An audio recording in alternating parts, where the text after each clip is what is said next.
Ahoj, vítejte u dalšího dílu podcastu Escape od Chip.cz. Tentokrát už máme 12. epizodu tady z toho našeho krásného studia. Opět vás zdraví Honza Hrušovský. A Pavel Makal, čau. Zdar Pavle. Čau Honzo. Jak jsi měl víkend? Skvělej na půl. No bylo mi hrozný vedro, ale to by bylo větší vedro. protože ty si na rozdíl ode mě nebyl u splavu, ale kde jsi byl, Honzo? Já jsem byl v takovém krásném malebném, řekněme, městečku, vesnici, jmenuje se to Malešov, což fanoušci Kingdom Come Deliverance 2 znají velmi dobře, protože tam je tvrz, ve které se ta hra odehrává, je to kousek od Kutné Hory. A tenhle víkend se tam odehrával Kingdom Come Deliverance Fun Fest. Skvělá akce, byla vlastně loni poprvé, teďkon po druhý. Loni jsem nebyl, to se přiznám. Zároveň jsem nikdy nebyl na podobné akci, jako se dělají ty turnaje rytířský v Ratajích, které jsou spojený taky s komunitním setkáním ke KCDčku. Takže tohle byla vlastně pro mě první akce takového druhu z Kingdom Come Deliverance, vyjma teda koncertů. A musím říct, že to je úplně fascinující pozorovat, když si představíš, že ta vesnice, obec má, já nevím, 1000 obyvatel a najednou je jich tam třeba 3x, 4x víc, protože tam přijedou fanoušci nejenom z České republiky, ale vlastně jako z celého světa. A bylo to teda jako něco neuvěřitelného, něco hezkého, protože vidět ty lidi, jak jsou do toho nadšený, zároveň potom vidíš našeho dobrého kamaráda Tobyho a další výváře z Warhorse, jak jsou rádi, že ty lidi za nima jdou, že jim fandějí, že se tam s nima můžou potkat. Tak je to fakt jako moc Jo, tak to je pro tvůrce vždycky úplně největší odměna. No a já tady ale vlastně musím přiznat, že mě furt jako překvapuje, v uvozovkách překvapuje, jak velký ten fenomén je, že to není jenom o tom, že přijedou český fanoušci, vezmou si na sebe nějaký věci, že jo, středověký, ale opravdu, že jako někteří si ty svý cosplay jako piplaj úplně do mrtě, že tady si říkáš, hele, tohle měl sebe pan Ptáček, tohle měl Ištván, jo, a pak tam chodí nějaký prostě otrhaný tady vesničanky, že jo, jeptišky tam byly, prostě nice. Kněz a tak dále, jakože ty lidi jsou v tomhle hodně kreativní, ale překvapuje mě i to, jakou dálku ty lidi jsou jako schopní jako dorazit. Že to, dobře, kdyby to byli lidi z Německa, z Evropy, tak si řeknu, jo, jasně, mají to rádi, chtějí přijet. Ale prostě, že napadne někoho... Rovníková Afrika třeba. Tak to nevím, jestli tam zrovna někdo byl, jakože by hrál toho Musu z Mali, no. Ale ne, že tam přijedou lidi prostě, já nevím, z Číny, z Filipín, z takovýchhle úplně jako vzdálených končin, pro nás teda. Tak to je pro mě překvapení, že jako fakt se táhnou, a ne do Prahy, ale někam... Ale do Malešova. Přesně, jako to je dost podobně s těma Ratajema, jako já nebudu zlej, ale kolik lidí by tu část České republiky znalo, kdyby nebyla v Kingdom Come Deliverance. Já se přiznám, že Malešov asi jako ne. Kutná Hora, jo, OK. Kdyby mi řekl, že to nejdou Kutný Hory, už si řekl, fajn. Ale vlastně jinak bych to jako vůbec neměl důvod znát. Rataje už jako vůbec. To teda nejseš moc středočeský patriot. No tak já jsem z té druhé strany toho středočeského kraje. Hele, Koněprusy. Kdo z Ratají zná třeba Koněprusy? Jako? Ježiško, tak Koněprusy znají všichni, ne? Nevím. Jo, hele, můžeme to zjistit potom u nás v komentářích a tak. Ale vlastně, že jo, byl to jednodenní festival, takže ráno tam přijel třeba v 11, vlastně v 11 začínal program a ráno se otevíral v 9:30. Dalo se tam přijet autem, takže my jsme přijeli už zavčasu, zaparkovali u nádraží. Někteří, kteří měli podobné vstupenky jako my, to znamená pro novináře, tak ti to vzali na prasáka, prostě na ten parking, co byl hnedka u toho vstupu, protože si řekli jolo, že jo. Jasně. A protlačili to tam. Ale ne, já jsem byl slušnej, zaplatil jsem 150 Kč za parking u nádraží, díky bohu, že tam chlapci měli QR kód, protože jak bych byl v pasti, protože hotovost je u mě už dneska pomalu prostý slovo. Došli jsme tam a teď jsem viděl úplně obří frontu, prostě několik, ne desítek, ale stovek metrů. Říkám, OK, tak my jsme prostě na VIP guest listu, že jo. To by nám to zařídil, tak nebudeme stát frontu prostě. Tak jsme tam přišli, říkáme dobrý den, máme tady na naše jméno prostě nějaký vstupy. Pán nám dal červený pásek, který byl pro novináře. Já radši jako nechci vědět, jestli tohle snad z toho organizátoři nebudou mít problém, ale asi ne, to by to když tak vyžehlí. A říkám, no tak to by moc jako nepředal, že jo, kamarád, to moc velký kamarádi asi nejsme, když nám dal prostě takhle jenom pro plebs. No co byste chtěli? Říkám, all access, ne? Prostě, no tak No, tak jsme si prostě dostali All Access, ale pak jsme odpoledne zjistili, že All Access vlastně úplně do backstage nebyl, protože jsme tam zevlili se spoustu ještě jiných novinářských kolegů a vlastně i s Tobim a tak. Čas od času jsme tam zašli si s nima pokecat do backstage a v 5 hodin nebo v 4:30 jsme dostali velký CRS, že v backstage mají být opravdu jenom vystupující na stage a my tam nemáme zbytek co dělat. Tak jsme řekli, dobře, OK, tak jo. Ale jinak tam vlastně bylo Doufám, že ten CRS vám dal Dan Vávra. Ne, někdo... Jako nebyl tam Dan? No, neviděl jsem ho, nebyl. Byl tam Martin Klíma, Prokop, Jirsa, ještě někdo tam byl. Nebyl tam Ondra Bittner náhodou? Ne, toho jsem neviděl. Nevím. Pak tam byl Vláďa Chvátil, protože tam měli deskovku, takže jsem nějakou chvíli strávil v té části, kde byla deskovka Kingdom Come Deliverance, kde mi Vláďa právě vyprávěl, jako, že když jsem se optal, kolik to má ten hrací čas, tak říkal, že jako třeba 90 minut by asi jako měl být hratelných pro normálního člověka, ale že ji zkoušeli a že někteří to zahrajou třeba i za 50 minut, prostě jako, že to projdou. Ta deskovka vypadá dost dobře, měli tam demo, takže mě upozorňovali, že na ten materiál, ze kterého byly vyrobeny ty kartičky a tak, takže to je prostě jenom jako demo verze, že to bude na mnohem bytelnějším papíře, na tvrdém kartonu, takže na to se těším. Čekám, nebo cínový, nebo jako plastový figurky, který by si mohl omalovat? No, jsou plastové ty figurky, namalovat je teoreticky můžeš taky, ale vlastně té pravidlo jsem se neptal, jestli ty figurky jsou finální verze nebo ne, protože už mi přišly docela relativně OK. Pak tam měli samozřejmě ty různý groše a tak, ty byly taky docela bytelný. Takže vypadá to, že ta hra je poměrně velká, protože když se podívám tady na ten náš stůl, tak si myslím, že na něj bychom se s tím jako tak vešli. Jo.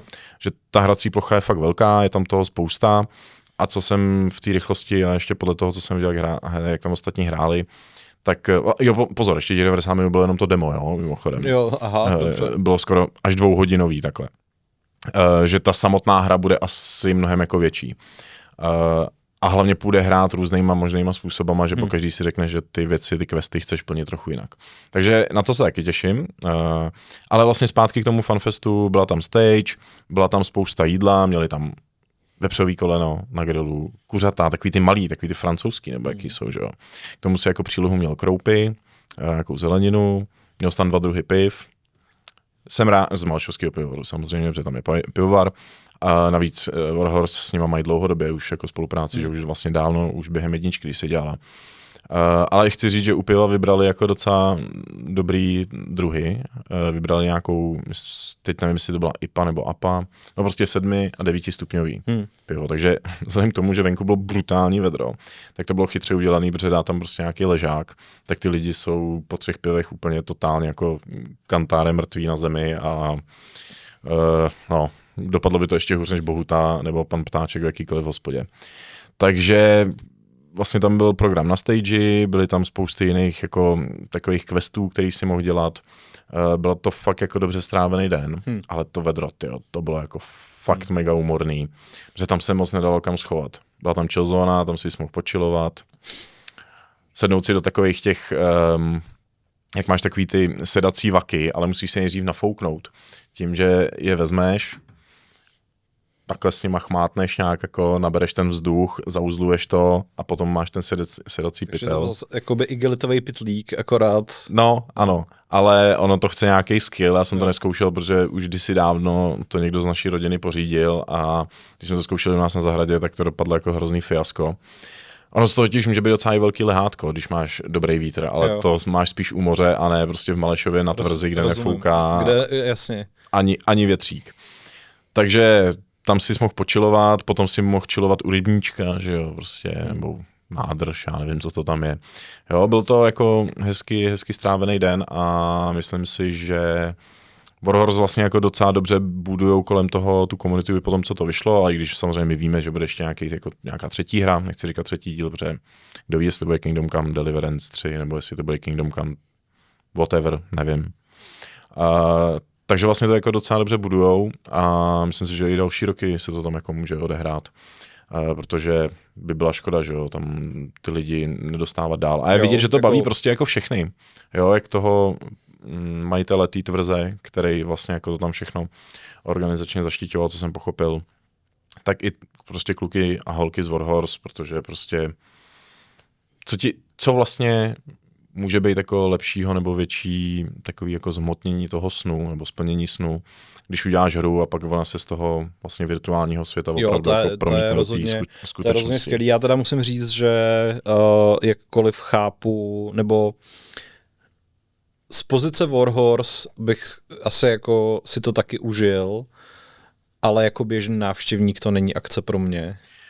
A musím říct, že když jste to včera tak jako lehce rozebírali v naší už docela rozvětvené WhatsAppové skupině a to by tam psal něco o tom, že jako ať ty, co nebyli, ať se žere FOMO, tak já jsem si fakt jakoby uvědomil, že už v těchto ohledech prožívám spíš JOMO, alias Joy of Missing Out, jakože mám prostě spíš jako radost z toho, když se těch věcí nemusím návštěvnicky účastnit, jo. Ale zároveň prostě všechna čest, je skvělý, že to dělají, je skvělý, že to má takovýhle úspěch. Dokážu si představit, že pro ten tým je to úplně neuvěřitelně nabíjející, když vidějí, že přesně jak říkáš, to jejich dílo, který je vlastně jakoby v základu virtuální, se najednou takhle přelejvá do toho skutečného světa a lidi z Filipín nebo jako odkudkoliv přijedou takovou dálku jenom, aby prostě si teda užili den s Kingdom Come Deliverance, to je jako skvělý, to je mega úspěch. Ale já jsem fakt hrozně rád, Honzo, že jsem byl prostě ponořený až po druhou bradu jako ve splavu a to byla moje chill zóna. No, jako takhle zpětně ti to trošku závidím, protože je třeba říct, že ten areál je fakt docela velký, prostorný, takže se to jako ty lidi tam ztratí. Problém ale je, že před tím sluníčkem prostě jako neunikneš. Takže byla tam spousta míst na sezení, ale když prostě část z nich je na tom přímém slunci, tak ono od nějakých 12 třeba do 3, kdy to bylo fakt nejhorší, tak to seš rád, že najdeš aspoň jako trošku někde nějaký stín. My jsme tam přišli, že jo, podle mě nějak kolem třeba 10, půl 11, jsem tam šel si koupit první pivo a přiběhnul tam vedle mě ve frontě, že jo, to tam teď fronty ještě nebyly, ty se objevily až krátce před obědem, když se tam dostali všechny ty davy prostě z té dlouhé fronty, nebo no, po té 11. vlastně, co se rozjel ten program na té stage, jak už tam většina lidí jako byla, takže tohle bylo ještě před tou 11. Když jsem si šel na ten bar pro to pivo a přiběhnul tam takový opocený kumán prostě. A já jsem si říkal, no to kolik je hodin, tak prostě úplně už celý splavený, tak mi ho bylo docela líto, protože jestli na sobě měl ten super jako středověký mundur, ještě měl nějakou helmu, tak nechci vědět, jak vypadal večer. A potom v 11, když to začalo, dopoledne, tak ve 12 začala hrát vlastně Sukuba, to byl možná podle mě první koncert toho dne, který tam byl, a ty si hnedka viděl před tou stage, jak začali ty lidi tancovat. Super, paráda, jo, oni je samozřejmě ještě chlapci ze stage docela jako hecovali, jak se tam zatancujou, jenomže zase koukáš na to a vidíš to sluníčko a teď jako postupně vidíš, jak z těch třeba 20-30 lidí. Tam jsou i dva prostě. Ne, oni tam furt jsou, ale ty vidíš, jak se jim mění jako barva toho obličeje, jo. A přesně tam byla nějaká paní, slečna, nevím, nechci jako hodnotit věk. Nějaká bába tam byla. Ne, prostě byla mladá holka, že jo. V tom munduru ty jeptišky. No. Ty najednou vidíš, jak prostě rudne úplně. Říkáš si, tyjo, tak přežije to tancování, nebo jako co? Jo, a říkám, ne, to je v pohodě, oni vědí, jsou to dospělí jedinci, oni vědí, jako kdy už je to přes čáru. Protože se nikdy v životě v historii lidstva nestalo, že by dospělý jedinec udělal nějaké špatné rozhodnutí. Naprosto souhlasím. Zase ta jeptiška má dobrý to, že vlastně pod tím habitem nemusí mít nic, takže ani nikdo to nepozná. Takže třeba to byla jako slatý jeptiška, která měla jenom ten vrchní overall a pod tím jí bylo jako příjemně. Já vlastně chci říct, že když máš overall, který ti vlastně jediný, co odkryvá, je toto, jako obličej, tak je to úplně jedno, zvlášť, že je to ještě černý barvy. Třeba tam prostě měla zamontovaný nějaký větrák, že jo. Jasně. Ty cosplaye dneska jsou prostě moderní a dá se dělat spoustu věcí. Já si pamatuju, jak jsem kdysi dávno na nějakém jakoby basketbalovém kempu jako vypomáhal asi 2 dny tím, že jsem si na sebe vzal takového toho maskota. Takovou prostě plišovej kostým takovýho tygra a kámo, to bylo fakt hrozný. To jsem myslel, že normálně zemřu. Protože tam mi přesně řekli, že v té helmě nebo v té velké hlavě, že jsou tam nějaký ventilátory, který to jako trochu chladějí, ale že nefungujou, takže to budu muset prostě nějak rozdejchat. No. Tak No ale tady to všichni rozdejchali, potom, že jo, skončil koncík, myslím, že měl hodinu třeba. Jako oni tancovali asi kratší čas, doufám teda. Ale těch zarudlejch lidí tam bylo jako trošku víc, ale bylo vidět, že si to užili, že to bavilo a všichni přežili. No. Zdá se. Zatím jsem nečetl žádné krimi zprávy, že by na Malešově někdo utonul v rybníce nebo někdo měl infarkt nebo něco takového. Myslím si, že už se to neobjeví. Naopak kolem toho byla spousta jako hezkých zpráv a fotek, že se to podařilo. Bylo to hezký. Večer už jsem tam na rockový koncert nebyl. Ani potom na tu ohnivou show a tak, co jsem jako viděl potom v tom aftermovie, který vlastně sdílelo Warhorse, že to má na YouTube. Takže bylo to hezký. No, to je dobře. Kdyby někdo neměl dost takovýchhle akcí, tak jenom bych chtěl hezky jeho česky patrioticky říct, že se nám, myslím, že od zítřka nebo od pozítřka ve Strakonicích zahajuje Mezinárodní dudácký festival a myslím si, že tam jako také bude spoustu veselstí, protože mimo jiný na Strakonickém hradě mají být nějaký jarmarky a tak dále, takže... No, tak jako, hele, když je tam jídlo, tak to je vždycky v pořádku. No, určitě. Mě ještě napadlo, že tam nebyly jenom koleno a kuřata, ale byly podle mě i nějaký klobásy, ještě něco jsem tam viděl. Počkej, náš společný přítel Tadeáš Pepř tam mluvil o nějakém trhaném jelenovi, takže... No tak to vůbec. To byla asi docela high society záležitost. To absolutně nevím, jako kde vzal, teď si ani nevzpomenu na jméno toho, to byl Ostatek. Nebo jak se jmenoval ten divnej lovčí, který ho si musel zachraňovat v Kancere 2. No, myslím, že jo. Jak byl většině nadranej. No, tak toho jsem tam nepotkal, že by ulovil nějakýho jelena. Nevím, to považuji jako za velký bait, protože jestli mi jako uniklo trhaný jelení maso, tak příští rok musím na Malešov znova, no. Tak budeme doufat, že příští léto nebude 50 stupňů ve stínu. Já se obávám, že to bude pestejný, protože loni tam bylo taky vedro. No. Lepší to nebude, museli by zpřístupnit asi koupání dole, jenomže pak by to zase dopadlo, takže někdo do toho zahraje na pana Ptáčka a bude tam procházet, že jo, nějaký rákosí, uslyší zpívající ženy. Jasně. A zařve. Ženský, nebo co to tam zahlásí, už se nepamatuju. Přesně. No, takhle by tam potom někdo chtěl po někom házet čutry, že jo, pak by přijel Žižka, nebo kdo to byl, napadne tam ty nebohý lidi, no nic, to se nestane. Já jsem měl o víkendu taky zážitek, ale bylo to v neděli, když už jako se to počasí trošku umoudřilo. Tak to jsi mohl na FanFest? Jak jsem mohl na FanFest? Když to bylo v neděli. V neděli byl FanFest ještě? Ne, to bylo v sobotu. No tam jsem nechtěl, že bylo vedro. Ti říkám, že jsem celou sobotu byl ve splavu. No to je jedno, povídej. No, ale v neděli jsme se rozhodli, že už jsme dlouho nebyli v kině. A udělali jsme si výlet do lokálního velkoměsta, alias do Budějic, a pro nejhočechy do Českých Budějovic. A jeli jsme nebo vymysleli jsme to tak, že tam pojedeme už dopoledne a že si vezmeme promítání od 11, aby jsme prostě tím nezabili celý den a že se pak vrátíme domů a budeme mít ještě nějaký jiný program. Lístky kupovala moje přítelkyně a já jsem se o to nějak nestaral.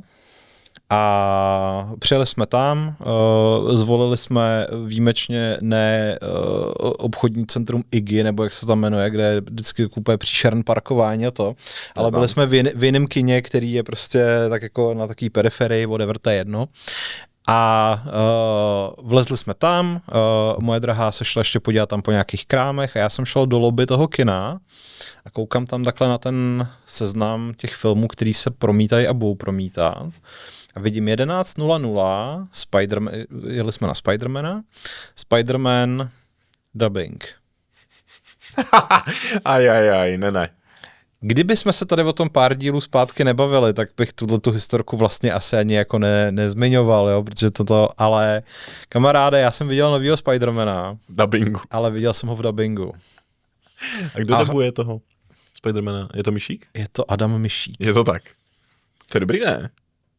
Nic horšího jsem už strašně dlouho nezažil. Což je vlastně hrozně fajn, když si to tak uvědomíš, že mám tak skvělý život, že tohle to je jedna z nejhorších věcí, ale zároveň jako ty vole na tohle to někdo dobrovolně přistoupí.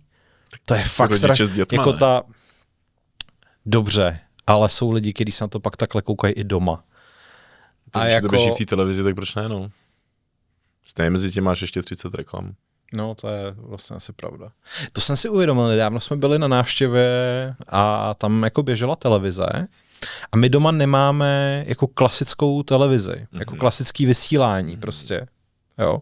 Prostě na věci se koukáme přes jakože na normální televizní program se koukáme většinou přes vysílání nebo prostě přes OnePlay a tyhle ty věci, ale nemám, že bych klasicky zapnul televizi a jel tam kanály. A tam byla puštěná Nova. Mě to úplně jako odrovnalo. Jako víš, ta kadence těch reklam, který tam jako jedou. Vlastně. Tak jsem z toho byl úplně jako překvapený, jak už jsem ten kdysi pro mě naprosto standardní zážitek, že v 90kách to bylo jako normální, když podle mě tehdy těch reklam jako nebylo určitě tolik, tak jsem si to teďka se připomněl. No nicméně Spider-Man až překvapivě dobrý.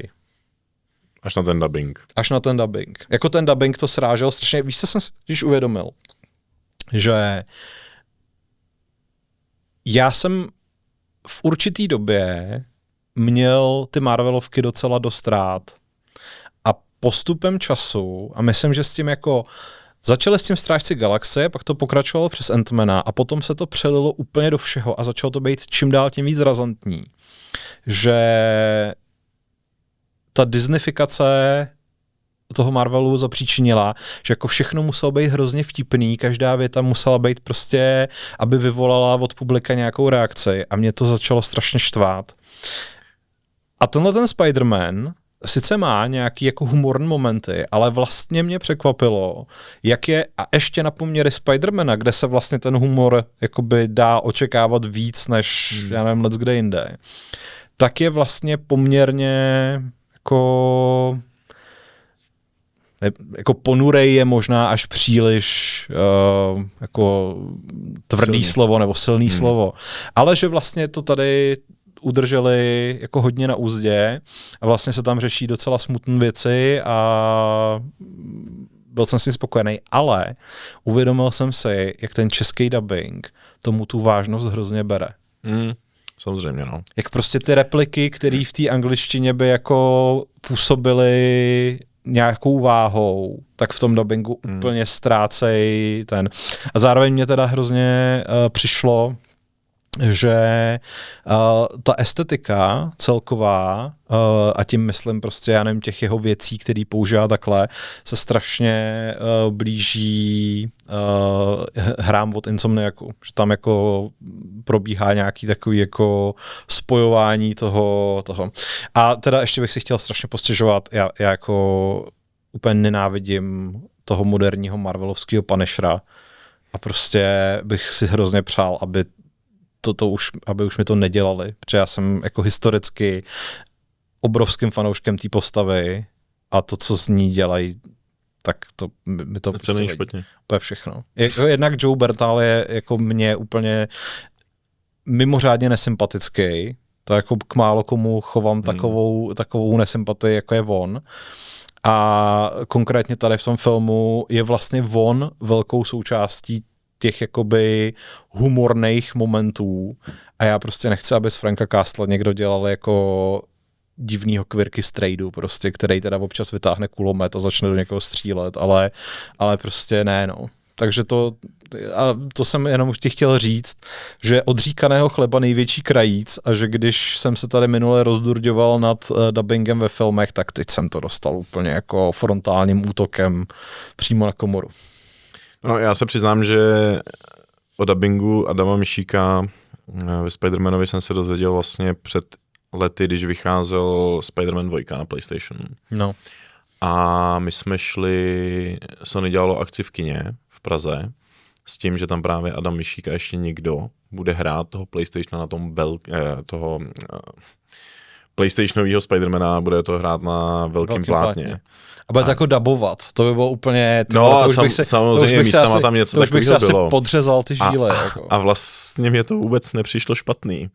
Jo, že při tom hraní to bylo docela jako chvilkově vtipný, jo, co si jako budem. U toho filmu, když jsem to poslouchal, tak mi to taky nepřišlo úplně tak jako šílený, myslím si, že jsou mnohem horší. On má docela dobrý hlas, jako nebuď na to zbytečně zlej. To, jestli sedí k tomu Hollandovi, to už jako můžeme nějakým způsobem jako polemizovat, i když Dubbing je zlo.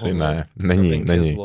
Ale víš, co bych chtěl, protože ona tam hraje ještě Zendaya, že jo? Zendaya, která prostě jako Ježišmarja, já nechápu, fakt nikdo mi nikdy nevysvětlí, kde se vzala popularita téhle holky. A podle mě je to jenom prostě tím, že ona má jakoby tak jakoby na první pohled nejasný původ, že podle mě jakoby targetuje strašně moc demografik a proto jít spolu do těch filmů, ale ona prostě neumí hrát. Ona nemá vůbec žádný výrazový prostředky. Já už jsem to kdysi říkal v nějakém podcastu, jako jediný výraz, který má Zendaya je, pane bože, pod nosem se mi ocitlo hovno. A prostě tváří se furt jako stylem, jako kdyby se jí pod nosem ocitl exkrement. Mě to strašně vadí. Mě strašně vadí, že prostě jako Hollywood vybral tu holku a teď ji jako musím vidět ve spoustě filmů. No, Euforie je dobrá v Duně. To mě nezajímá, to jako je podle mě generační věc, která už mě jako boomera se úplně jakoby jde oklikou. No nic, já ti to brát nebudu. No a v Duně se tváří úplně stejně, jako se tváří ve Spider-Manovi, že jo? No. Stejně jako se tváří úplně všude jinde, takže nevím. A to je úplně geniální, že jo, prostě. No nic, každý máme jiný vkus. Ale toho dubbingu je škoda, no, takže půjdeš na to ještě někdy v originále? Až to bude jako na iTunes, tak si to asi koupím, protože jsem si koupil všechny předchozí Spider-Many, takže... Aha, ale jenom licenci na to samozřejmě. Že? No tak samozřejmě. Ale Apple věřím, že mi ji třeba jako nesebere, to je... Jsi odvážnej docela. Budeme doufat. Ale ještě jak si... Jako ve skutečnosti, promiň, že toto, ale jako já mám na iTunes vlastním, já nevím, určitě přes 300 filmů, jako třeba 350 filmů, takže já jsem tam ty peníze nasypal a jestli se jako někdy stane to, co se stalo těm předplatitelům u Sony, že o ty věci přijdu, tak budu docela hořký. Pavle, já samozřejmě nechci nic jako prorokovat, ty jednoho dne můžeš být hodně smutnej, ale to je život. No, to je, jak to používají, že jo? Život je jako bomboniéra. No, to jsem nemyslel, jsem chtěl to právo na vlastnictví, ale to je jedno. Ale ještě jak jsi mluvil o tom Disneyfikaci. Nepřijde ti, že ještě ty filmy od Marvela se změnily po prvním Deadpoolovi? Že tam byl prostě takový ten efekt. No Deadpool byl jakoby jiná produkční společnost, že to dělal Fox. No jasně, ale jakože mi přijde, že a obecně všechny jako ty komiksové filmy, že potom najednou, že Deadpool byl takový crazy a fakt jako úplně šílený, tak mi najednou přišlo, že i ostatní chtějí jít tímhletím směrem, že to prostě nebudou jenom jako superhrdinové, ale že to musí být prostě jako švanda za všech okolností. No, ale tak ono se tohleto děje jako obecně, mně přijde, že se to dělo i ve Star Wars a že se to děje ve spoustě dalších značek a ne nutně třeba jenom jako od Disneyho. Já zároveň musím říct, že mě vlastně celá ta Marvelovská horečka pustila s Endgamem. Že vlastně když skončil ten první velký arch příběhovej a ta věc se do velké míry rozmělnila do různých seriálů a filmů o hrdinech, který by jako si ten film možná ani nezasloužili, tak mě to přestalo zajímat, protože jako dokud to bylo tak, že prostě vychází jako jedna velká Marvelovka ročně o, já nevím, Iron Manovi nebo Thorovi, na konci si prostě počkáme na tu potitulkovou scénu, která nám ukáže, co bude ten další film a pak to celý vygraduje tím Endgamem, tak to jsme fakt jako chodili pravidelně do kina, všechny ty filmy potom jsem si koupil na iTunes a bral jsem to jako vlastně žádný obří umělecký dílo samozřejmě, ale jako dobře odvedenou popcornovou zábavu. Jo. A pak mě to vlastně přestalo bavit a z těch seriálů vlastně jediný, co se mi vyloženě líbilo, byla WandaVision, to nevím, jestli si pamatuješ, a to mi přišlo docela originální. Jaký seriál si říkal? Jo. Tak to je úplně marný. U mě. Takhle. Ale já prostě nemám čas na to, abych sledoval. Mě prostě vždycky totiž, v tomhletom ohledu jsem vždycky pocitoval to FOMO, že v momentě, kdy jako vím, že neodsleduju všechno a tudíž pak budu mít pocit, že mi jako něco chybí a že mi něco nedochází a že prostě něco jako bych potřeboval vědět, abych si tu scénu užil, tak se na to radši nekoukám vůbec, protože prostě jako why bother. A navíc to začalo být čím dál tím víc jako pro dětičky, no. No, ale zároveň mi někdy přijde, že jako i z těch superhrdinů, a možná to je jenom jako moje nějaký zkreslená představa, ale obecně, protože to mi přijde, že třeba u Batmana, kde hrál ten Pattinson, což je ten poslední Batman, ty žádný nebyl, ne? No. Asi 4 roky starý. Velmi povedený. No, ten byl právě dobrý. Ale byl dobrý i vzhledem tomu, kdo Batmana hrál, protože jako já mám tady toho herce spojenýho s tím, že jo, s Twilight. No. Prostě, ale on je prostě... Twilight byl příšerný. A no, tak samozřejmě, že Twilight byl příšerný, ale... prostě pak na to koukáš, ale on taky hrál jako ve spoustě jiných věcech, že jo, takže... Ano, ale to Twilight tam furt bude, jako jo. No. To je jako když si zahraješ v ulici a pak můžeš hrát, já nevím, v jakýmkoliv jiným oceňovaném českým snímku, tak prostě furt tě uvidím z oceňované český snímky. Ale jo, najdou se nějaký určitě. Dobře, nabarvené ptáče možná, no. Dobře. Nebo třeba, když ten člověk hraje v divadle, že jo, tak prostě furt ho vidíš, i v tom divadle může hrát jako dobrou hru, může mít dobrý výkon. Hru může hrát v divadle. Jasně. Přišel do divadla a dám si Fortnite. Sorry, ty. Prostě ten jeho výkon může být dobrý v tom divadle, ale stejně tam furt uvidíš toho člověka z té ulice, ordinace nebo cokoliv, že jo, říkáš si, oh my God. Ještě jsem se na to nikdy nedíval. Honza, ty jako máš nějaký jako hlubší zkušenosti s ordinací v Růžové zahradě nebo s ulicí? Jako ty víš, co tam třeba, já vůbec nevím, co tam hraje za lidi. Už ne. Já vím jenom to, že tam hraje, nebo hrála, nevím, jestli ještě pořád, možná, myslím, že právě minule jsem v Bulváru či vykopli Jaroslava Obermajerová. Já to věděl. A ještě tam hrál ten, ne? V ulici pan Hrušinský toho... Nevím vůbec, já totiž... Ježíš, to není Luděk, že jo, to je zase KCDčko. Ale jak on se jmenuje ten pán? No to je prostě kultovní postava ulice, která tam je podle mě sám od prvního dílu. Nevím vůbec. To je jedno. To není podstatný, pojďme od té ulice pryč, protože tam jsem se vůbec jako nechtěl dostat zpátky k tomu Pattinsonovi. A těm změnám těch komiksových filmů, nebo filmů na základě komiksů. Protože tady u toho Batmana mi přišlo, že poprvé to není takový ten superhrdina, který je fakt jako superhero, že všechno umí a tak dále, ale že tam občas bylo vidět, že umí chybovat, že dělá nějaký faily. No, protože to je prostě Batman rok 1, no. Kdy tam prostě letí a rozseká se o tu nadzemku, nebo co to bylo, že jo. Ale říkám, doporučuji komiks Batman rok 1, to je prostě ono, no. Dobře, tak Bruce Wayne nebyl vždycky jako ten úplně nadřenej borec, který má na všechno řešení prostě a... No, ale chtěl jsem říct, že vlastně tohle mi přišlo, že tenhle pohled jsem začal v těch filmech vidět právě až po tom Deadpoolovi, který prostě ve spoustě věcí selhává a je to sranda, že jo.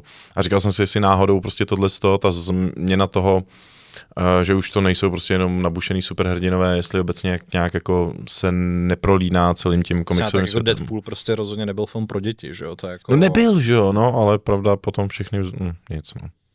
No všechny ostatním se děti. Zároveň já prostě jsem nad tím nedávno přemýšlel, jak, že prostě je možná zapotřebí si uvědomit, že je nám tady jako skoro 40 a vyčítáme, dobře, tak mě jako už to pomalu jako, už to vidím za zatáčkou. Já se ještě furt zaokrouhlu na 30. To je jedno, Honzo, prostě dobře, je nám přes 30. Jo, i to je hrozný.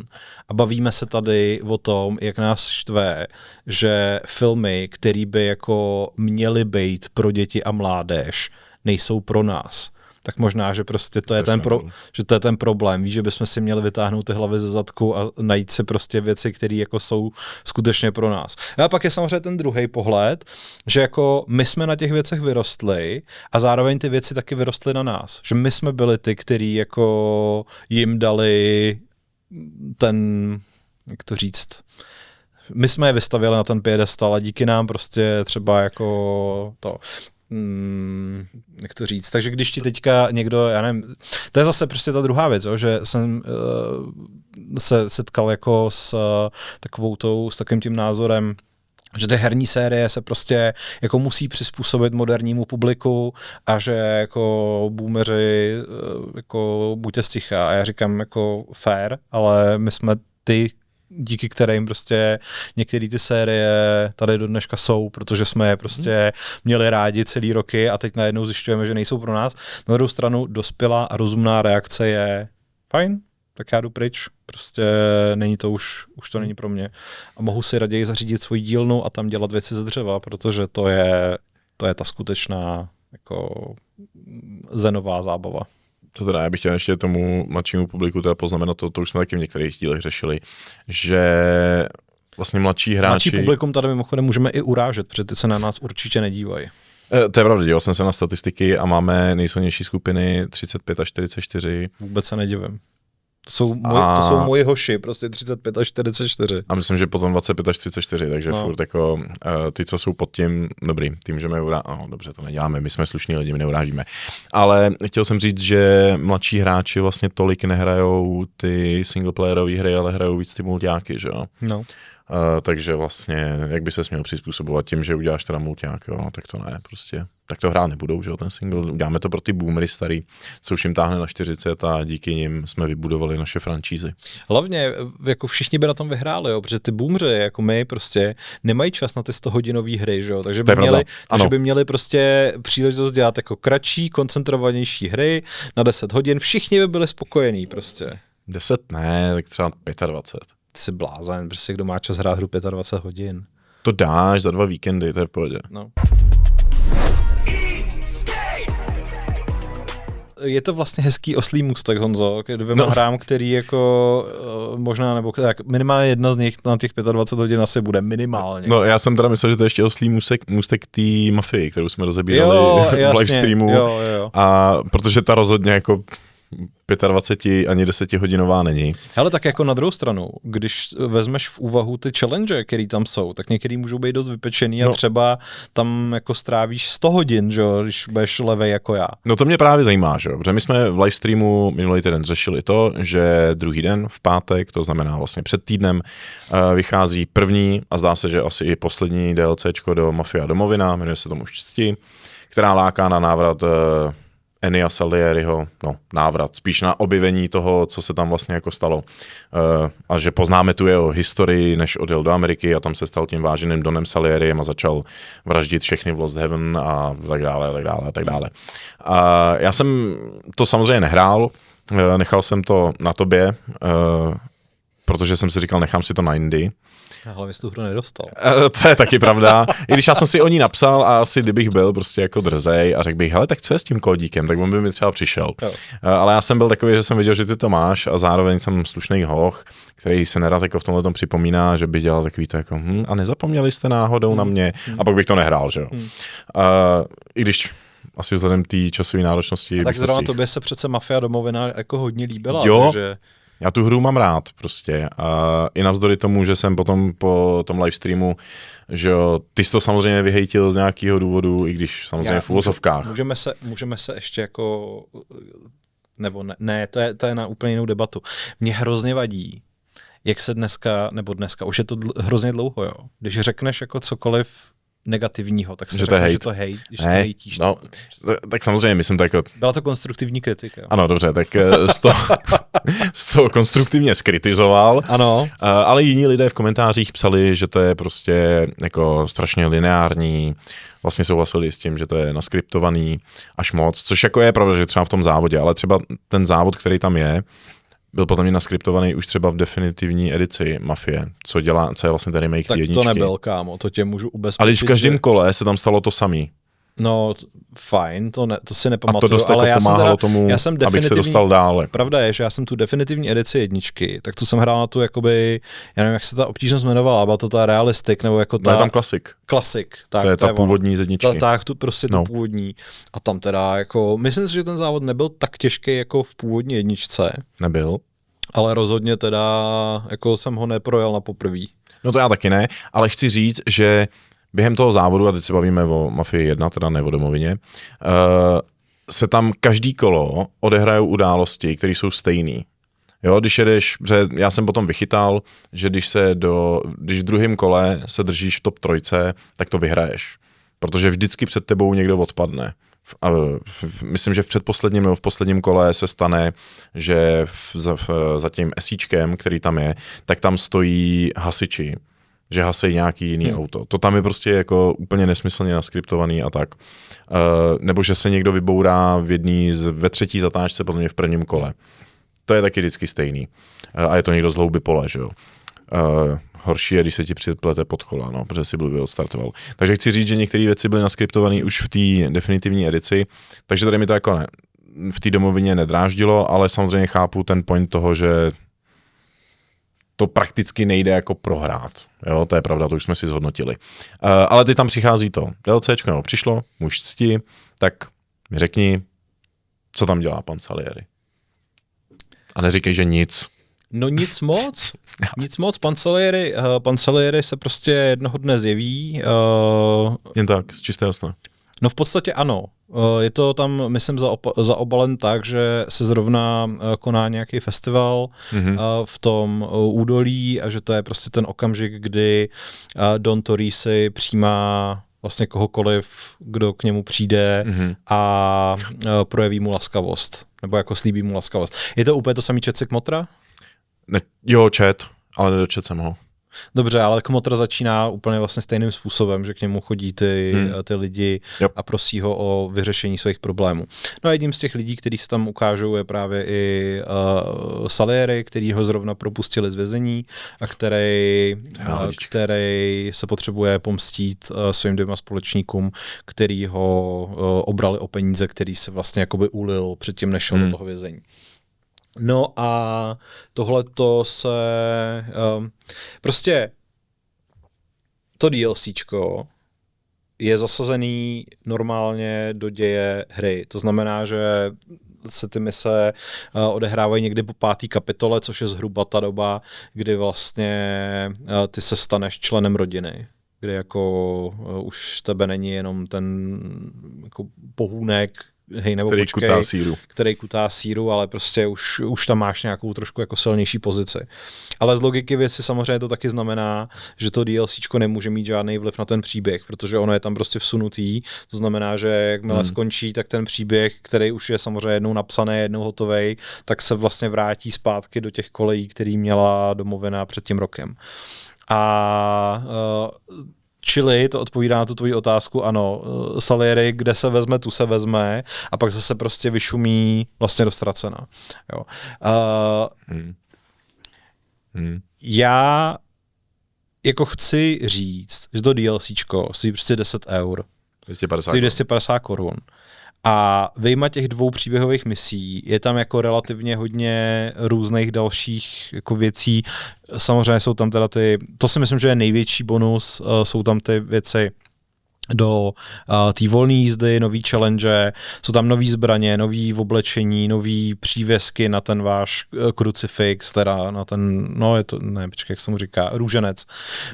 A prostě je to také jako balík věcí, který za těch 10 eur je úplně v pohodě. Jako ta cena si myslím, že je férová. Moje největší kritika je to, že mi přijde jako velikánská škoda, že když už se teda rozhodli, že vytáhnou Salieriho jako postavu z té mafie, kterou máme všichni rádi, takže ho tam trošku víc teda jako naflafnou, protože v první Mafii se mluví o tom, že Salieri a Morello, jeho úhlavní nepřítel, byli prostě kdysi vlastně kolegové v rámci jedné rodiny Dona Peponeho. A já jsem si říkal, no tak fajn, tak to asi tady se bude řešit, že jo, tady uvidíme nějaký jako kořeny toho, co se potom stalo v té jedničce, protože do prdele to je přece ten prostor, kde se tohleto může dělat, jako to je úplně jako geniální a konečně se dočkáme teda nějakýho toho, ne, prostě jediná návaznost, jako jediná věc, která spojuje ten první díl s domovinou v tomhle ohledu, je to, že ten člověk se jmenuje Salieri a že se tam jednou zmíní o nějakém Frankovi. A to je celý. Jo, kdyby to byl prostě Franta Paprika a prostě řešil si tam s ním úplně ty samé věci, tak se na tom obsahu toho DLCčka a na jeho vyznění vůbec nic nezmění. Jo, ani vlastně ty mise ani jako nepůsobí nějak jako unikátně v rámci toho příběhu. Jo, já jsem vlastně Domovinu jsem loni nedohrál a teďka kvůli tomu jako muži cti jsem si říkal, nebudu jako se vracet, prostě si to tam od začátku a budu to hrát tak, abych měl vlastně ten jakoby kompletní celkový ten. A no, jako je to prostě, jsou to jako 2 další mise, no, ve kterých se vlastně děje to samé, co se děje v těch ostatních misích. Takže místo 12 hodin si to dohrál za 15. No, já jsem to ani nepočítal. Ale jo, prostě mně se třeba ten remake první Mafie hodně líbil. Naprosto rozumím tomu, jaký k tomu lidi mají výhrady.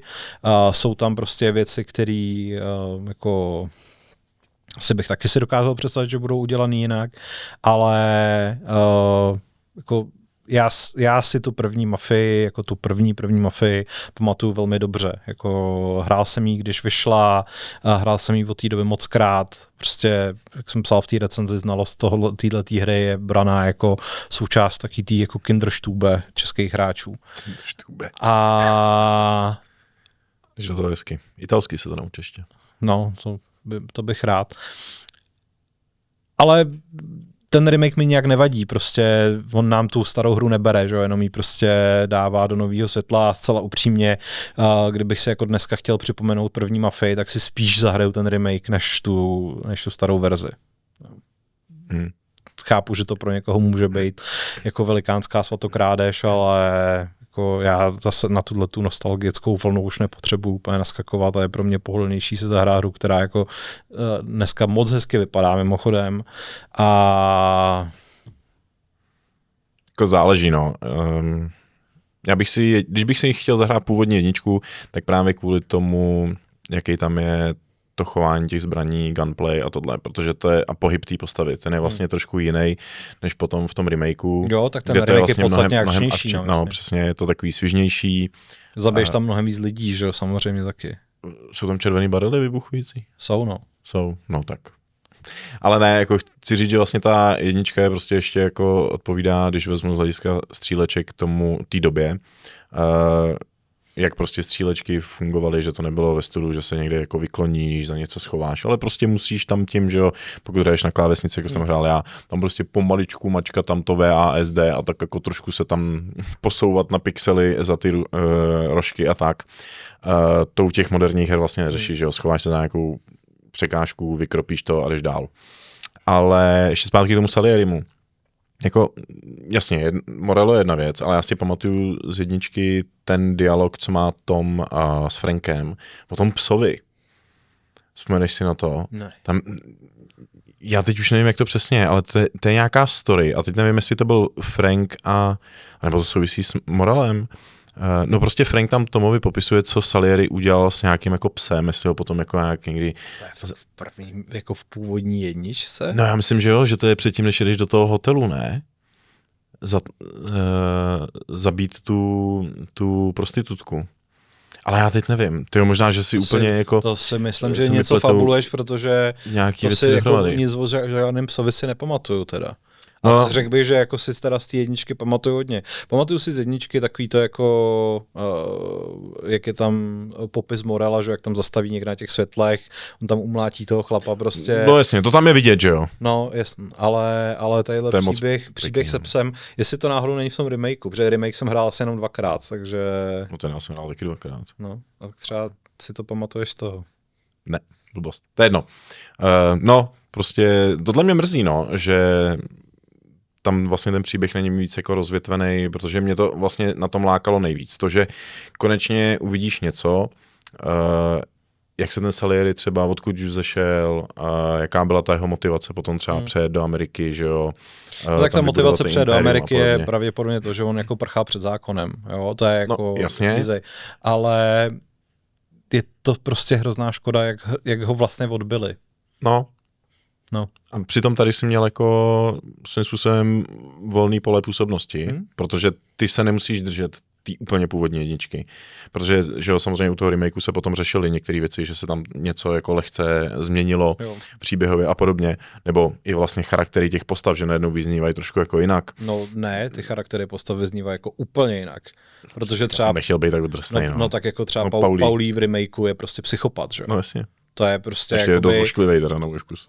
No to mě jako je v celku jedno, ale Paulí je jako agresivní maniák a Sam je takový ten prostě jakoby vrah bez osobnosti, prostě ten jako chladnej, přesně jako, že v té původní hře si jako byl Paulí kámoš a měl sice jakoby výbuchy vzteku a občas se choval jako idiot, ale prostě třeba jako myslím si, že jedna z nejpatrnějších věcí je, jak se chovají k Ralphovi. Že v té původní hře to bylo jako, že by se to ještě dalo brát za nějaký jakoby takový škádlení. A hned jakoby v prvním okamžiku, kdy tě v remakeu Paulí bere seznámit jakoby s tím, tak máš pocit, že se tam normálně zabijou navzájem. Jo, že jsou na sebe fakt hnusný, takže... Čau, Tome. No, ale teďkon po dohrání, že jo, domoviny, tak už víš, proč Sam je takový, jak je, že jo? Neměl to jednoduchý chlapec, malá. No. Ale jako budu zvědavej, kdy a jak se dozvíme něco jako o budoucnosti té série jako dál. Jo, na to jsem strašně zvědav, protože vlastně vůbec si nedovedu představit, v jakém období bych třeba chtěl, aby další Mafie byla. To vlastně, když nad tím jako uvažuju, tak já vůbec nevím, kam by měla být zasazená. Kam by si chtěl mít zasazenou další Mafii? New York, 80. New York. Já bych chtěl Česko 90. No jasně, to se jako nestane, že já si myslím, že to bude prostě ta Amerika pořád, ale já nechci jako Vice City, ale chci takovej ten jako... Jak vypadal New York v 80. letech? Já nevím. Wall Street, lomeno, jako lehce, Kmotr 3 jsou 70.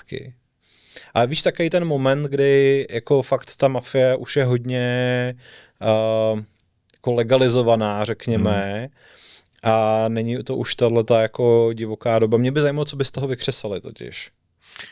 Jako jo, no. Ale já prostě, když se řekne mafie nebo jakýkoliv takovýhle gangstři, že jo, tak mám prostě spojený takovýto období, že jo, ať už ta prohibice, nebo těsně vlastně před válkou, že jo, 30., 40., možná ještě 50. léta, řekněme, kdy to má takový ten prostě ještě styl, že jo, meziválečnej nebo předválečnej. Prostě Atlantic City, když si vybavím ten seriál na HBO. Prostě borci chodějí, že jo, ještě normálně v kvádru, že jo, jsou jako, takový vystylovaný. A po té válce už to začalo být takový jako rozvolněný, kdy už to jsou takový frajírci, že jo, vystřelá Mafie 2. To už jako, ne, že by mi to jako vadilo nebo něco takového, ale já mám prostě rád ten stylový vibe toho, že tam prostě přijde týpek, tě pokropit tím Thompsonem a je v tom krásném kvádru, má ten klobouček, že jo. Varianta číslo 2 je, a to jako by museli opustit tu Ameriku, ale prostě Peaky Blinders. OK, no jasně, no. Krátce po první světové válce, že jo, to je prostě přelom 10. a 20. let 20. století v tom nějakém jako špinavém průmyslovém Birminghamu nebo okolí. To si umím představit, to by bylo fajn. To by z toho Brightonu nemuseli mít daleko. Jsou v Brightonu. Myslím, že jo? Myslím, že jo. No prostě Anglie jako Anglie. No, OK, no, tak uvidíme. Ještě mi řekni k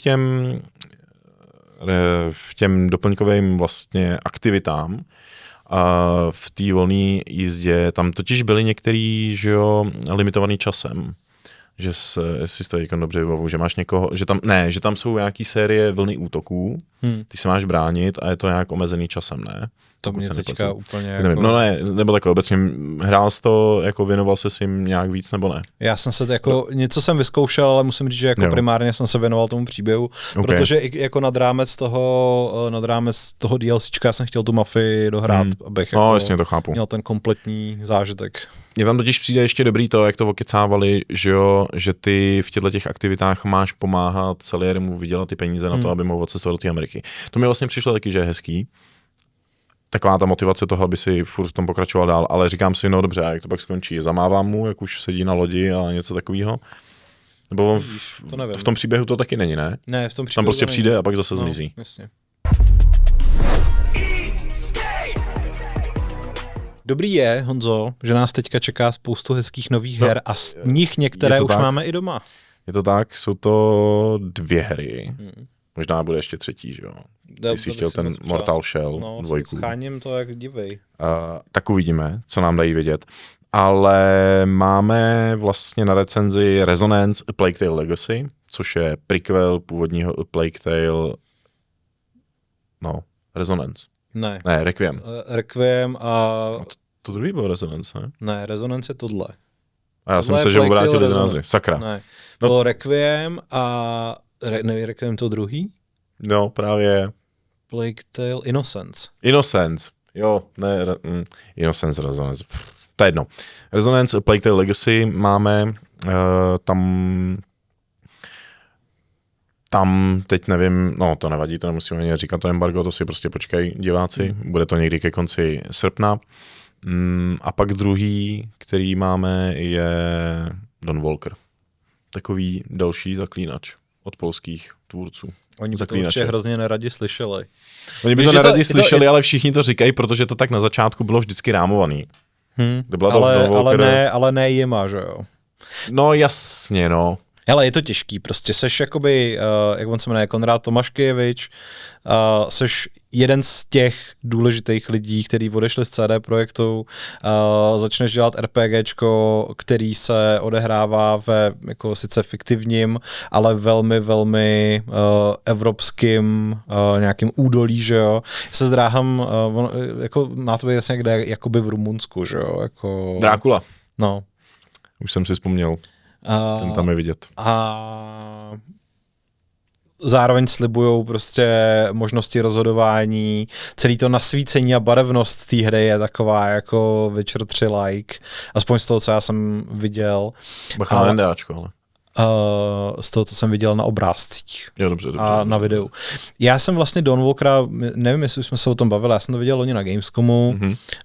No, byla tam velká, možná skoro jako hodinová prezentace, kde ukazovali ten průchod nějakou konkrétní misí vlastně 2 způsoby, protože velkým tahákem té hry je, že ona se odehrává samozřejmě ve dne nebo v noci. Má časový limit, máte 30 dní na průchod tou hrou, ale zároveň autoři jako se dušujou, že ten jakoby posun času je vždycky spojený s nějakou jako s nějakým zásadním dějovým momentem a že to máte ve svých rukou vy, že to není tak, že by vás ta hra jako kdo ví jak tlačila.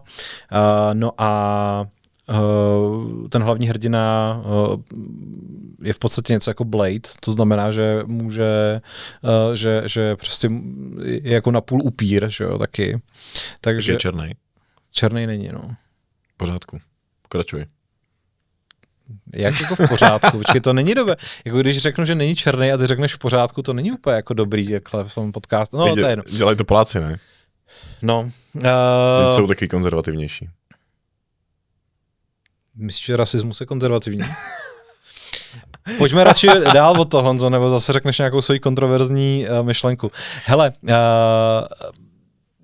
zkrátka je to tak, že ty si můžeš vybrat, jestli tu misi budeš řešit přes den nebo v noci a oba dva ty settingy, řekněme, ti dávají nějaký jiný možnosti, jak to udělat. Zároveň samozřejmě budeš mít nějaký speciální schopnosti, mají tam relativně hezky vymyšlený soubojový systém, který můžeš hrát buď v jeho jakoby zlehčenější, takový jako arkádovější variantě, nebo v jako ve variaci na to, co dělá třeba KCDčko v takových těch směrových útokách. Jasně, a jako já mám velkou víru v to, že ty zkušenosti, které ty lidi ze studia Rebel Wolves nastřádali v CD Projektu, takže ta teďka přetaví. Já jsem si teda myslel původně, že to studio je podstatně menší, Jo, my jsme tady o tom mluvili, jako, že to je jako indie věc, no není, ono jich je prostě jako asi 160 nebo kolik. A vydává jim to Bandai Namco, jo, takže ta hra jako není prostě úplně tak indie, jak by možná někdo chtěl naznačovat. Je to velký projekt. Ale pořád to není tak velký projekt, jako bylo cokoliv z toho,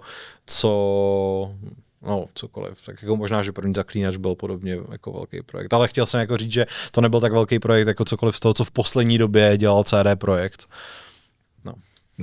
Tak oni samozřejmě ten kapitál měli, že jo, na začátku, takže potom už to mohli to rozrůst, protože oni začínali, že jo, s tím, že jo, s distribucí a s prodejem her na polském trhu. Takže to se ti potom líp ty hry vyvíjejí, když víš, že tě jedna nevydaná hra jako, nebo nepodařená hra nepotopí. Ale to srovnání se prostě furt nabízí, no. Jo, já si myslím, že to bude jako rezonovat hodně a myslím, že to pro ně jako bude i problém, protože to srovnání je strašně nefér, že jo. No, teď je totiž otázka jak to srovnání probíhá. Jestli to bude probíhat v tom, protože já když to říkám, tak je to jenom prostě taková ta součást toho příběhu, že tady jsou nějaký bývalí vývojáři CD Projektu Red, kteří založili nový studio, dělají novou hru, ale není to o tom, že potom, když bych tu hru hrál, že bych si jako říkal, tak teď čekám, že to bude úplně stejný jako Witcher 1, 2, 3, jakýkoliv. Nebo že ten svět bude úplně obrovský, masivní, bude tam nespočet možností, co můžu dělat a tak dále. Strávím v tom 250 hodin. Inteligentní člověk. Dík. A navíc seš vlastně taky jako zkušený novinář, jo, máš do toho světa prostě nějaký vhled, ale bohužel takových lidí, jako seš ty, je jako docela málo. To jako jo, ale potom to záleží na tom marketingu, že jo. Ať už toho studia, nebo vlastně jako Bandai Namco, jak tu hru bude prodávat. A já si teda musím přiznat, že oni to podle mě jako netlačejí. Jako, že to je novej Zaklínač nebo něco takového. No to netlačí. Což je dobře, jako protože jedna věc je ta, že tak jako někdo si může říct, že to udělá, aby trošku jako se na tom svez, že jo, a dokázal to jako prodat. Ale potom můžou mít ty lidi dost jako blbý očekávání v tom, že jim ta hra dá něco jiného, že jo. Vys třeba, když jsme tady řešili ten, že jo, Crime Bosse, že ty očekávání byly úplně jiný, že budeš hrát prostě hru s Chuckem Norrisem a ono potom zjistí, že to je víc jako Payday, že jo. Tak tady si myslím, že u toho Dan Walkera taky jako chci věřit tomu, že ty lidi nečekají, že to bude další Zaklínač, akorát od jiného studia, než je CD Projekt Red. Jo? Nebo jako ty máš pocit z toho, že by se to objevovalo na internetu, pocit, ty diskuze v tom, bez toho jako hej, těšíme se na dalšího Zaklínače předtím, než vyjde ta 4? Já prostě jim hrozně přeju, aby se nestali obětí toho, přesně jako co už tady naznačil, že v dnešní době spousta lidí, především na internetu, ale ty potom jako můžou tvořit jako tu nějakou názorovou vlnu nebo nějaký názorový proud, že přestávají odlišovat přesně jako obrovský projekty s mnoha milionovým rozpočtem a mimo jiné třeba taky jako od lidí, kteří mají jako mnoha letý zkušenosti a už ty hry dělají dlouho od jako menší produkce. A tady jsou ty lidi, kteří mají jako dlouhé zkušenosti, ale je to pořád prostě nový studio, nová značka. Předpokládám i, že oni jako chtějí vlastně dělat něco jiného, chtějí dělat něco nového. Formálně prostě ta hra jako přináší spoustu nových zajímavých věcí na stůl, takže já bych jim spíš přál, aby někdo řekl, hele, to je super, že neudělali dalšího Zaklínače, ale že udělali něco, co je prostě originální, než aby řekli, ježišmarja, to je sračka, protože to není jako další Zaklínač. Když jsme tady předtím řešili ten, kolik hodin vlastně jako ve kterých hrách strávíš a tak dále, že bychom chtěli my jako boomři už ty kratší, tak tohle vlastně nebude nějak extra monstrózní, ne? To by mělo být nějakých 30 až 50 hodin, ne? Nebo? Necháme se překvapit, já nevím. Já mám pocit, že jsem to jako někde viděl, když jsem to googlil předtím, když jsem si říkal, jestli to mám recenzovat nebo ne. Protože jako já bych nechtěl recenzovat další hru, co má mít, já nevím, 60 plus. To vůbec, jako 30-50, to mám pocit, že mi to Google nebo nějaká AI asi možná vyhodili a to jsem si říkal, hele, to je docela hratelný. Tak dobře, nedám tomu 2 víkendy, ale 3. Tak jako. No, když to bych asi nestihl už, když nad tím přemýšlím, že to vychází v září, ještě v souvislosti s tím Gamescomem. No a vlastně to Plague Tale to bude podle mě ještě kratší, protože ty byly obecně krátký. Ten první díl měl podle mě nějakých 15 až 20 hodin, ten druhý byl o trošku delší, ten měl přes 20, tak tady předpokládám, že to bude to samý. No. Ale musím říct, že to vypadá fakt božsky, jo, z těch videí, co jsem jako viděl a screeny a tak dále. A mám u toho jako takovej podobný pocit, jako když jsem viděl právě ten první díl Plague Tale, kdy to na mě působilo takovým tím wow, jakože jasně malý smrad, to jsem jako odlifroval. Jako technicky na mě teda víc působil ten druhý díl, že ten, když jsem viděl, tak jsem si říkal, tyhle, to je fakt dobře. Mně se prostě líbilo to zasazení, ta estetika toho všeho a vlastně ten vizuál, že na tu dobu to bylo dobrý. U toho druhého už mi přišlo takový tako, jo, furt je to dobrý, nebo vlastně ještě něco lepší, ale už tam nebyl ten wow efekt. Fakt, mě teda ta dvojka přišla, jako, že když vyšla v té době, takže to je možná jako nejlíp vypadající hra vůbec. Jako samozřejmě, že to bylo taky dan tím, že to ve skutečnosti byl jako koridor a že tam jako celá ta scéna byla jako Potěmkinova vesnice, ale já jsem z té dvojky toho moc neodehrál, ale přes ten úvod, jak tam začínáš někde jako u té polorozbořen pevnosti v tom poli, jsou tam nějaký ty, co to je, fialový kytky. Levandule, nebo něco takového. Pak tam dojdeš k takovému lesíku, teď tam potůček, jakože to fakt vypadalo strašně dobře. Taky se to teda jako minimálně na konzolích moc nehejbalo, ale jako fakt to vypadalo moc hezky. No, tak to bychom měli věci, na které se můžou vlastně čtenáři, posluchači a Chip.cz a podcastu Escape těšit, protože za pár týdnů nějaký 2 recenze budou.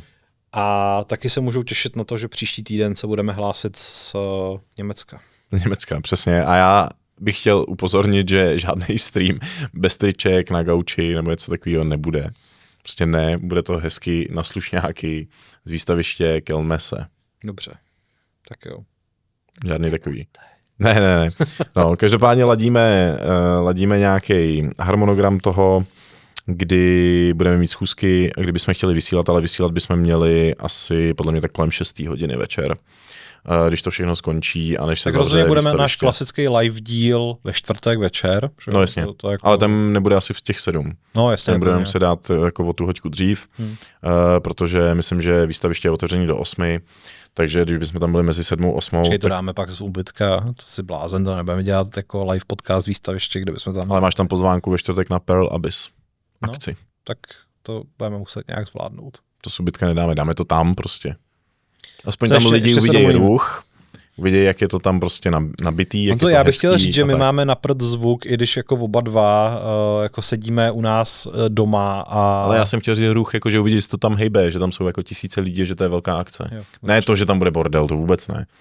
To se nebojím, budeme mít na to pořádný setup, který nám to jako zařídí, což vlastně můžeme říct, že jo, my jsme to říkali, že budeme mít ty telefony od Motorola, ale hlavně my tam pojedeme a bude to jako taková velká zkouška toho, co zvládneme a nezvládneme, protože my budeme mít půjčený auto Peugeot E3008, což je takový jako už podle toho názvu to je elektrovůz, takže my ještě ukážeme, že i s moderními vozy se dá jezdit dlouhý trasy. Do Chorvatska nejedeme, ale jedeme 900 km, co jsem tak bajvočko koukal, tam 900 zpátky. Takže i v praxi potom ukážeme, jak dobrý je si koupit elektrický vůz místo klasického spalováku. A pomoci třeba ochránit naši planetu, bych chtěl říct. Musím plánovat trasu, kterou bych ale plánoval úplně stejně, jako když bychom jeli klasickým benzínovým, naftovým, nevím, jakýmkoliv jiným autem. Autobusem. Kdybych měl papíry na autobus teda. Třeba se jednou dočkáme těch aut na jaderný pohon, jako bylo ve Falloutu. To nevím, tak ono stačí ty vodíkový, že jo? To je jiná automobilka. Ale těším se na to, protože to bude nabušený všema možnýma technologiemi a věřím tomu, že to bude úplná jako pohodinda. Prostě nahodíš tam tempomat a pojedeš po dálnici po německý, prostě až do Kolína, pak sundáš nohy z volantu. Půjdeš na ubytko. Krásně to bude. Máte se na co těšit, až se budete dívat na naše znavené obličeje po 18 hodinách cesty? Po 18 ne. No tak ty jedeš tady odtaď, jo, jedeš mě vyzvednout do krásných jižních Čech, pak jedeme prostě... To ukazuje to asi 9 hodin. No, nevíš, co se může stát cestou. No tak samozřejmě, protože na německých dálnicích o prázdninách furt něco jako opravujou a tak dále, takže to bude jako pain možná. Ale já jsem jednou na německé dálnici viděl přistání vrtulníku, takže... Tak to nepřivolávej. No. Oni tam můžou přistávat podle mě ještě i letadla na některých úsecích. No. Což platí tady v Česku teda, pro případ nouze, ale to je jedno. Honzo, já si myslím, že už pomalu máme jako naplněný náš čas dnešní. Fakt? No. To si zavřít? No jako nechci, ale víš co, potom ty epizody jsou jako příliš dlouhé. No, tak jo, no. Já jsem chtěl ještě vytáhnout tady Simpsonovi. Tak klidně ještě vytáhni Homera. Homera. Protože Matt Groening, že jo, což je tvůrce, že jo, kultovního seriálu The Simpsons, tak prohlásil něco, co vlastně se ukázalo, že může být možná malý teaser na hru, která by mohla navázat na Simpsons Hit and Run, což je prostě jako, jak je to starý, 20 No, to je tak 2002-2003. No, skoro 25 let to bude podle mě. Úplně jako pro mě kultovní Simpsonovskou hru, byl to open world, no bylo to Simpsonský GTAčko, jako v podstatě. Dobře, ty jsi to řekl dřív, no. Já jsem chtěl říct, že to bylo prostě parodie na GTA v kůži Simpsonů, ale bylo to úplně boží, prostě lítat po Springfieldu se všema těma autama. Ježíš, já jsem miloval tu raketu toho Barta. A nebo, jak se jmenuje, to není Comanche, nebo jak se jmenuje to SUVčko, co s ním jezdí Marge. Nevím. To je i ta písnička, něco takového, ale něco Číro tam podle mě bylo jako. No ježíš, to byla skvělá hra, takže pokud by se měla jako vrátit, což je samozřejmě teď jako otázka, protože žádný oznámení jako není, ale... Mě zajímalo, kdo na to má práva, bez tak to je THQ nebo někdo takovej. No THQ nevím vlastně, protože se Simpsonama už dlouho vlastně nic jako nikdy nevyšlo, ne? Simpsoni byli ve Fortnite. Zajímají Simpsoni ještě někoho jako vůbec dneska? Jako ten seriál pořád vzniká, ale jasně, jako... Že jo? Tak jako tím, že třeba byli ve Fortnite, měli kolab, tak podle mě jako kdyby to nikoho nezajímalo, tak to ten Fortnite nekoupí, že jo? Potřebuje to prostě jako něčeho napustit. I když na druhou stranu ve Fortnite už je dneska kde co, takže kdo ví. Každopádně jako kdyby se udělal, ne, o remasteru se bavit nebudem, to nechci.